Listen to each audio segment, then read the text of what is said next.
because we couldn't see. And I remember when the Blackjack, and I remember little John and all of them came by, and just that, the casket, and just so many memories. And then every time I'd come and visit my sister, I'd go out to the grave to say a little prayer.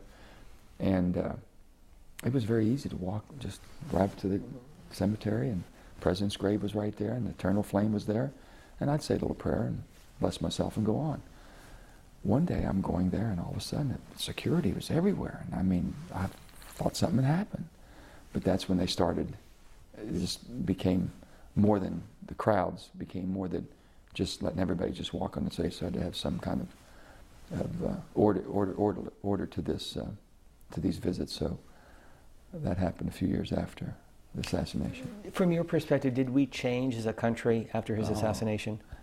In my eyes, we did. I'm a 16-year-old junior in high school, and I didn't feel as safe as I had before. For some reason, I grew up in the most peaceful time the country's ever probably seen.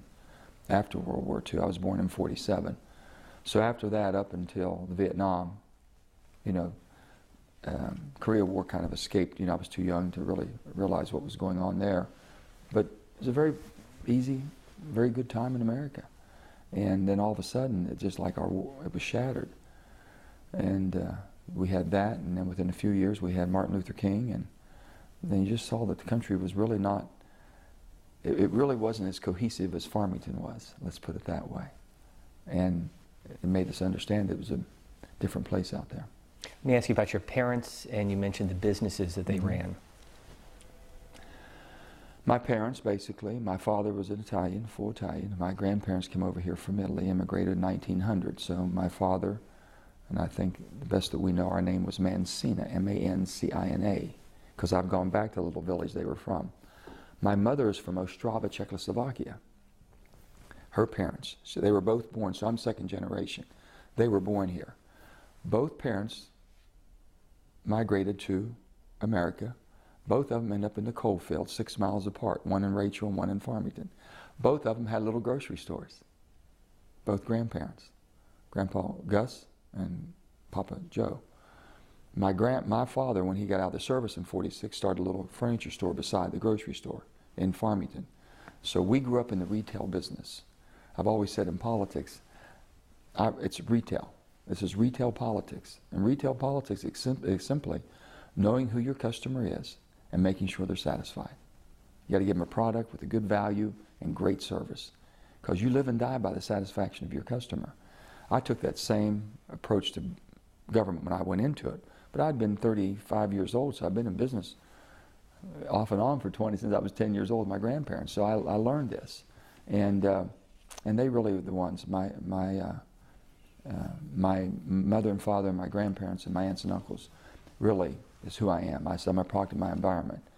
The thing that people don't know is that we grew up in an area that there was, we had tracks on one, the railroad tracks ran where the coal came out of the coal mines, and we had a little creek, Buffalo Creek. So all of us little kids living down in between that, and every time the train whistle blew, my grandmother went insane thinking something was going to happen, so we had to guard the tracks. Well, what she didn't know, we'd jump the train and ride the train up to town. If she'd ever known that, it just drove her crazy. But that's where we, the train provided basically the lead for the flares, with the lead in it, was the sinkers for our fishing lines, and everything. The coal that fell off of it's how a lot of people heated their house. So it just was, you follow me, it's what we lived with. And, but my grandmother was the most kind, compassionate. She was a one-woman social program. If anybody needed a place to stay, they come to Mama Kay. She made all of us little kids conscious of our social responsibility by whitewashing the basement, keeping it clean so somebody could sleep there if they needed it. So she had a shower and a little bathroom, and just in the basement, didn't have much. But she shared. And we had all the different people that would ride the rails back in the 50s. A lot of people were still riding the rails, if you know what I mean. And we had names for everybody. Peg Leg Peggy, Wheelbar Willie. We had nicknames for all of them. What was your nickname? Oh, I didn't know. No, we had nicknames for the people who used to come stay at Mama Kay. And she had 3 rules. She'd give them 3 rules. Whenever they came there, they had to be sober. And you had to stay sober. You couldn't stay. She said, I got too many little kids here. I'll help you, Mama Kay. I'll do anything. I'll feed you. I'll take care of you. But you can't swear. You can't drink. And you got to work. You got to set a good example. So I'm a product of my environment. I saw people had nothing, but they lived by rules. And you had to do something. Papa used to say, no work, no eat. I understood that very, very well. So when I see people that are down and out, I said, do something. But you have to, some people need a little bit of help. Mama Kay, I watched her, she helped them. But they got back up and made something of their life. I saw young girls in Farmington that got pregnant out of wedlock. And they left their house because their parents threw them out. They'd come to Mama Kay. I'd come home after school, and I'd see Mama Kay having lunch with the mother who threw the daughter out. And the daughter was living with Mama Kay, and she had them back together, went back home. They had a little baby, most productive kid in the world. So I've seen it all. So I am who I am because of where I'm from and the product of the environment I grew up in, the family I was in. You ran for governor once. You lost in the Yeah, primary. You talk about customer service. Why did you lose? What did you learn from that? I didn't do a good job. I didn't explain. I don't think I did a good enough job explaining who I was and what I thought the state could be and how we were going to change the state. And it basically, some people polarized, thinking I come from business and I wouldn't be for labor. My goodness, I grew up in a labor town with everyone. My uncles worked in the mines and all this. I just didn't project it properly. So when it was over, I knew one thing. I'd won. I never lost a race before that.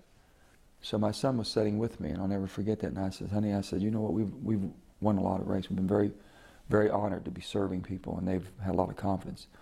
Tonight's not going to be our night. It's not going to go well. We're not going to win this. And I said, you know what? It's easy to win. Now you got to show a little class. Because I've watched people walk out and they want to blame everybody. There's only one person's name on that ballot. That's yours. And if you can't take blame for whatever went wrong, and I never blamed a soul for not voting for me, I blame me for not selling the ideas I had for the state. And I lost that election. And then after that, I thought I did all I could. Now I'll go back in and get back in business and enjoy my private life with my wife and 3 children. We started having grandchildren, and we had 8 now. So with all that, I was really enjoying that. And then I got pulled back in. And how I got pulled back in was some of the people who worked against me and defeated me in '96 said, we think we made a mistake. We'd like to work with you. And I said, fine. I want to work with you too. And I probably made more mistakes than you. Senator Manchin, let me ask you about your uncle. He was killed in 1968 in a mining accident. As governor, you had 2 significant accidents at Upper Branch and Sago. What did you take away from your personal experience to what happened as governor of West Virginia? Well, I had 3. In 2006, right at January, we had Sago. 3 weeks later, we had Aracoma with 2 miners in there, but basically the same scenario. We couldn't find them. And then to Upper Big Branch, where we lost so many wonderful miners. Only thing I knew when I got to Sago, I've said this before, no one gives you a manual when you become governor. You rely on everything that you've every experience you've ever had, everything you learned, and you relied on it. You really dug deep into who you were as a person. And the thing I knew, I remembered flashback to '68. I was 21 years of age. Uncle John Gus, was my mother's brother, younger brother, very close to us. And he borrowed my gun to go hunting right before he got killed in the mines. And he slipped and fell, and I had a brand new 12-gauge shotgun. And he put some scratches, and Uncle John felt so bad. He says, I'm going to get that fixed. I said, Uncle John, don't worry about it. I still have the same gun with the same scratches. Anyway, I remember everyone sitting at the company store waiting for some news, and news didn't come. Sometimes they sat for a day and never heard a thing. And I said, you know what, to me, that's really what's hurtful and cruel. And I always thought if I was ever in a position to give relief to people, that there's ways to do it. And information was one. It might not be a whole lot of new things to tell you, but I'm going to tell you something every couple hours. I want you to know we're doing everything we can. And anything you've heard, you have any questions, you ask us. If I don't have the answer, I'll find out. Because I'm at the command center at Sago and Aracoma and Upper Bay. I can find out. And I want you to have the facts. I'm not going to talk to the press until I talk to the families. So I knew that I learned that basically from watching my mother and my aunt in the agony they went through, not knowing anything.